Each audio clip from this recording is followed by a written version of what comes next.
O presidente tem na cabeça dele, desde o início, os projetos estratégicos do governo dele para dentro do Brasil. E incluem basicamente duas regiões naturais, a Amazônia e o Nordeste. A Amazônia, com a sua grandiosidade, os problemas são macros, são de tratamento longo, e o Nordeste, que já estamos trabalhando lá. O presidente citou o ministro Tarcísio. O ministro Tarcísio é um sujeito fora do comum. Ele tem o Brasil, a infraestrutura do Brasil toda na cabeça. Muita gente dizia que o presidente não tinha programa de governo. Nunca teve programa de governo, porque a equipe que trabalhava nisso nunca acreditou em programa de governo. Acreditava em protocolo de intenções. Programa de governo sem ministro é mentira. O ministro que é nomeado e no dia seguinte recebe uma bula ou recebe um papel, uma receita do bolo, ó, esse aqui é o seu programa de governo, não pode ser ministro. É ele que tem que formular o seu programa de governo. Então a gente tinha uma série de intenções a serem cumpridas. E trabalhamos muito em cima disso com o presidente presente. A gente se reunia nas quartas-feiras, ele chegava às 7 horas da manhã, ficava até às 10 horas, nós colocávamos os pontos principais para ele e dali partíamos para ter um programa de intenções. Mas programa de governo, nós nunca acreditamos sem que houvesse ministros para formular o seu programa de governo. E nós temos excelentes ministros, nem me incluo nessa história aí não, mas temos excelentes ministros e a coisa, infelizmente, para muita gente, está dando certo.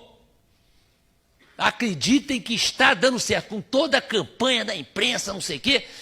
O meu grande termômetro é o seguinte, eu vou no mercado praticamente todos os dias, eu não ando com segurança em lugar nenhum, tá? Vou no mercado lá, quietinho. Todas as vezes que sou abordado é para desejar felicidades, para cumprimentar o presidente, porque estão esperando que a coisa dê certo, porque façam tudo que estão fazendo, vocês são muito importantes. Eu nunca tive uma provocação, uma falta de educação dentro de um supermercado. Vou a restaurante, o que me chateia é ter que tirar 300 selfies, mas nunca tive... Chega um ponto que, não aguento mais tirar selfie. Né? As crianças hoje já nascem com cara de selfie. Né? O cara treina o bebê, faz cara de selfie. Né?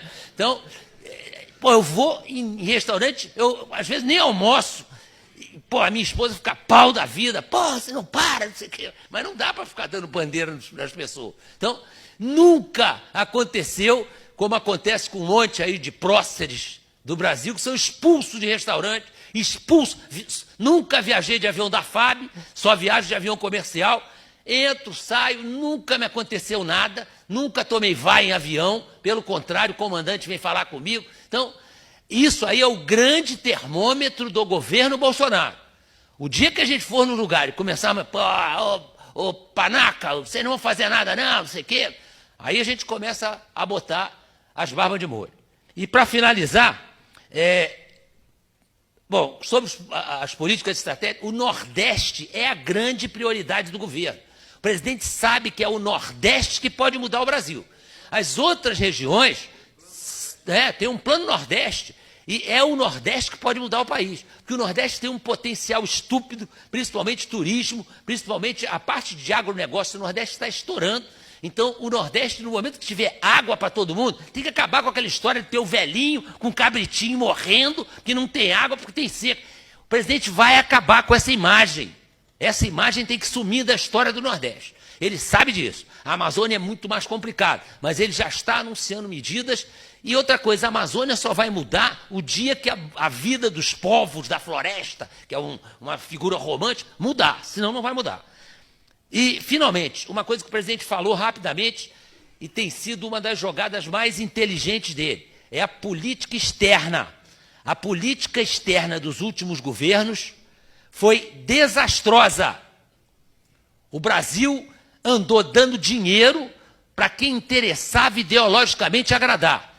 Vergonhosamente escolhidos os países que ganharam dinheiro do Brasil e não pagaram. Estão aí as dívidas penduradas no BNDES para o governo Bolsonaro pagar. Tá? Então, isto aí não vai acontecer.